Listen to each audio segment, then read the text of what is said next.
Vous êtes stressé et vous ne riez plus au travail? Dans cette vidéo, je vais vous donner une solution pour retrouver votre joie de vivre. Et à la fin de cette vidéo, votre état interne aura déjà changé. Je suis Stéphanie, avec la méthode avec des oui. Je suis activatrice de la joie dans les entreprises. J'accompagne les managers et leurs équipes à retrouver leur sourire avec des méthodes ludiques, innovantes, qui cassent les codes et qui sortent de la boxe. J'interviens pour le bien-être au travail et j'accompagne les managers et les dirigeants pour des questions sur la communication, les relations interpersonnelles, l'aisance relationnelle, la prise de parole en public, le développement des soft skills et la confiance en soi. Je vous invite à renseigner le petit questionnaire diagnostic pour voir ce qu'on peut faire ensemble. Dans un premier temps, je vais voir avec vous d'où vient le stress, que se passe-t-il concrètement, ça arrive à tout le monde, que se passe-t-il, à quoi sert-il? Dans un deuxième temps, nous verrons des astuces, des outils, et nous aborderons la question du rire pour pallier au stress. Restez bien jusqu'à la fin, vous allez voir, c'est très intéressant, c'est très efficace, et ça fonctionne à tous les coups. J'ai une question pour vous. Peut-on choisir le stress ou la joie? Vous avez remarqué, quand on est stressé, on a tendance à tout voir en noir ou en gris. Tout devient uniforme, il n'y a plus de couleur. Comment garder le moral quand on est stressé? Comment rester optimiste? Comment faire pour retrouver de l'énergie? Comment calmer le stress également? Nous allons voir tout cela. Première chose, d'où vient le stress? Déjà, le stress, il nous vient de cet état animal que l'on a toujours en nous, de protection face à un danger. Donc on nous met en alerte, le corps nous met en alerte avec des réactions physiologiques, physiques, pour nous protéger. Et au départ, le stress est un moteur, on est bien d'accord. Il nous permet de récupérer toute notre énergie pour fuir ou attaquer face à ce danger. Donc on va se positionner.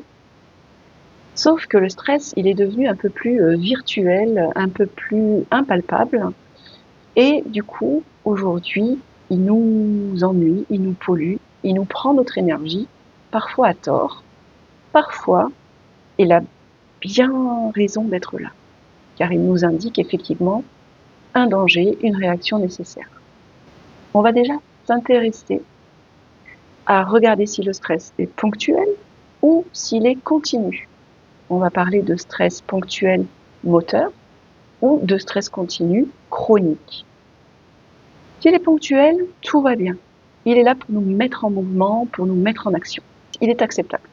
S'il est chronique, c'est là où commencent les dégâts.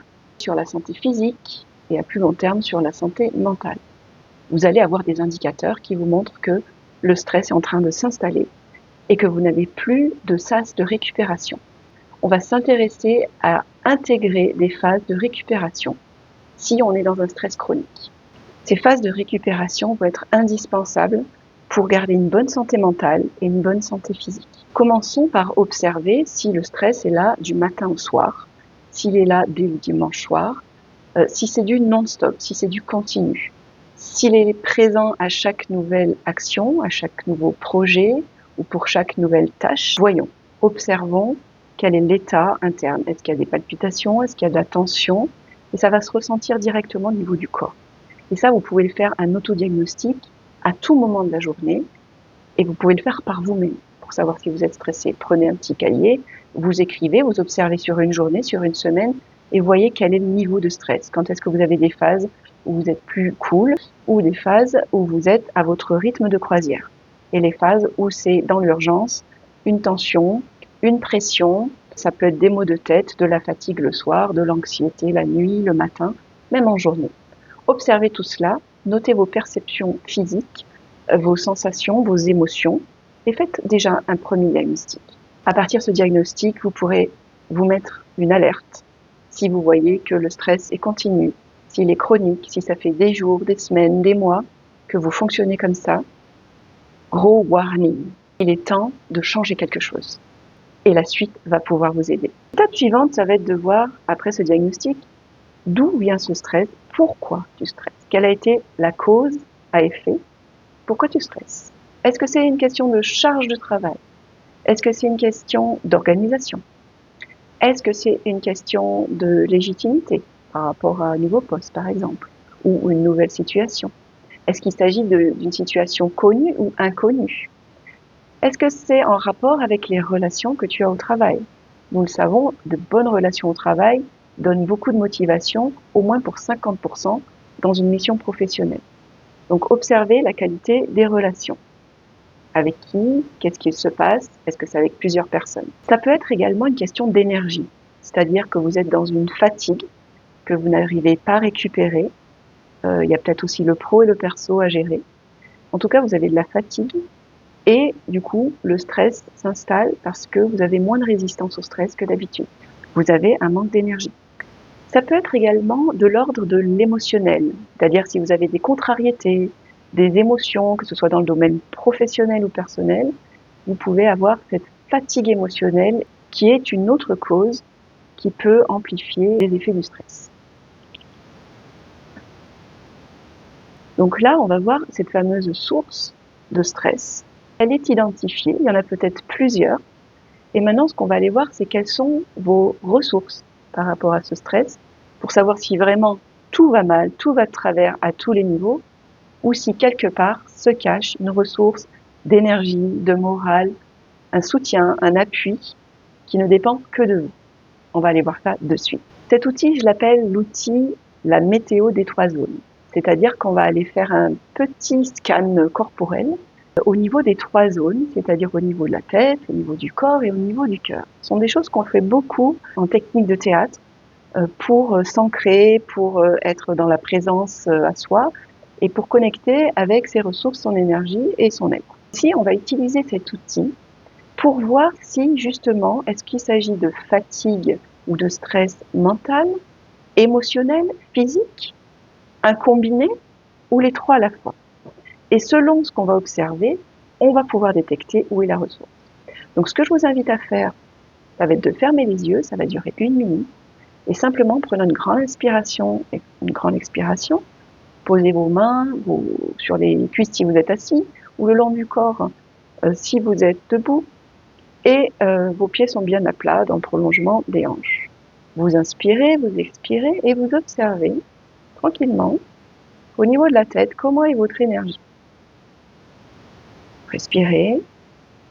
Observez les perceptions que vous avez au niveau de votre tête. Est-ce que c'est agité? Est-ce que c'est tranquille? Est-ce qu'il y a des mots, des idées qui passent? Est-ce que c'est l'effervescence? Ou est-ce que, au contraire, c'est très zen, très calme? Ou rien de tout ça, autre chose? Ou rien de particulier? De la même façon, nous allons passer sur l'observation du reste du corps. Deuxième zone. Grand inspire et grand expire. J'observe à nouveau le reste du corps pour voir où est l'énergie. Est-ce que je ressens des tensions? Est-ce qu'il y a de la chaleur, du froid, des perceptions corporelles? Quelles qu'elles soient et sans jugement, j'observe, comme un état des lieux. Et à partir de là, je récupère des informations. L'état, l'énergie disponible, l'agitation, le calme. Voilà. Troisième zone, j'inspire, j'expire. On va aller porter notre attention sur le cœur. Inspire, expire. Toujours les yeux fermés. On peut même placer les mains sur le cœur et observer les perceptions émotionnelles, agitées, tranquilles. Commencez autour de cette zone. Comment ça va dans la région du cœur et de vos émotions. Tout est OK. J'accueille les réponses. Et je prends juste contact avec moi pour sentir comment est mon état interne au niveau de ces 3 zones. Et puis je vais revenir ici et maintenant avec une grande inspire et je vais ouvrir les yeux et je reviens dans l'ici et maintenant avec plein d'informations. J'ai distingué les 3 zones. Je vois déjà que j'ai un recentrage qui s'est effectué. Si vous l'avez fait en même temps que moi, refaites-le, mettez la vidéo en arrière. Vous avez un centrage, une clarté mentale qui s'est faite et vous savez où est votre disponibilité. Par exemple, je vais vous donner mon exemple. Moi, j'ai plus une fatigue au niveau de la tête, mais au niveau du corps, j'ai de la ressource, au niveau émotionnel également. Donc finalement, sur les 3 zones, il y en a 2 qui peuvent être mes piliers. Et vous, ça va être pareil, ça peut être 1, 2 ou 3 piliers que vous récupérez. Et si les 3 piliers sont dans la zone rouge, c'est-à-dire sont dans la fatigue, sont dans le maximum de l'épuisement, alerte rouge, de vous reposer, de vous arrêter, il est temps de prendre soin de vous. Mais souvent, c'est dans ces moments-là qu'on va observer que dans les 3 zones, vous avez une ressource que vous n'aviez pas imaginée. Et ça, c'est la bonne nouvelle. C'est-à-dire que c'est rare que tout aille mal sur tous les plans, intellectuel, émotionnel, physique. Ok? Donc ça, c'est une des premières astuces qui déjà va vous apporter une forme de détente. En tout cas, une connexion à vous beaucoup plus intime et authentique, avec en quelques minutes ce centrage, cet alignement. Vous pouvez repartir dans votre journée. Ça peut même être un outil utilisé dans un moment ou une période de stress, car vous vous posez, ça calme immédiatement. Un deuxième outil, et pas des moindres, qui revient à chaque fois, c'est la respiration. La respiration, inspire, expire, nous venons de l'utiliser pour la météo des 3 zones, tête, corps, cœur. Inspire, expire grandement, va vous permettre de diminuer votre stress immédiatement. Ça, c'est vraiment intéressant. Donc, inspire, expire.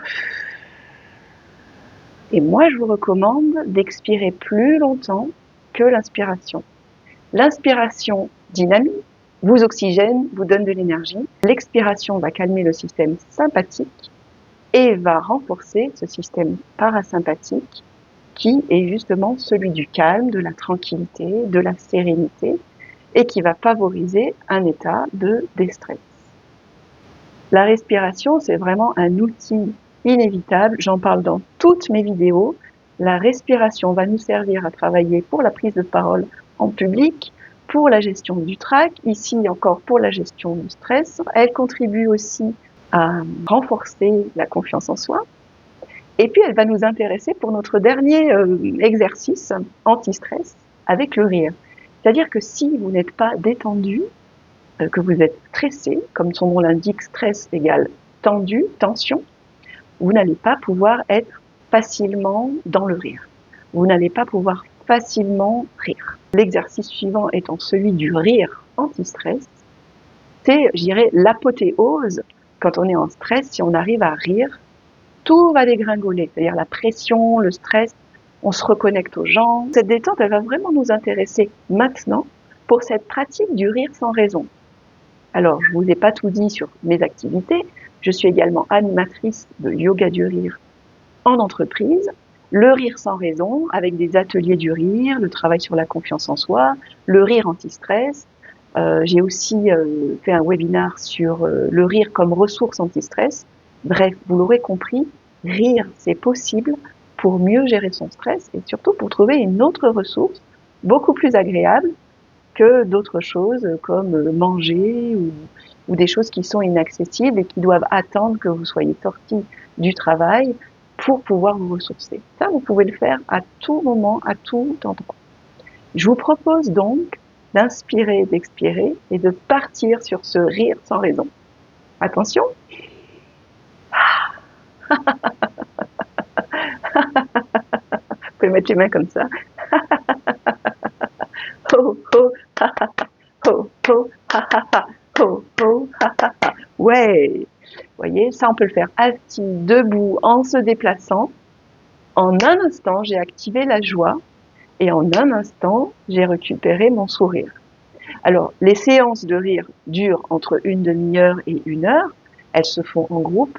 Mais là, j'avais vraiment à cœur de vous partager que ces exercices de rire, rire sans raison, juste sur une décision, c'est possible, la preuve, on vient de le faire. On va faire le petit café du rire comme je faisais souvent. Vous pouvez retrouver sur ma chaîne d'ailleurs les cafés du rire qui avaient lieu le jeudi matin.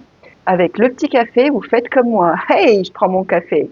Donc vous faites hey, prenez la touillette. Ho, et vous touillez en riant, ça vous fait rire.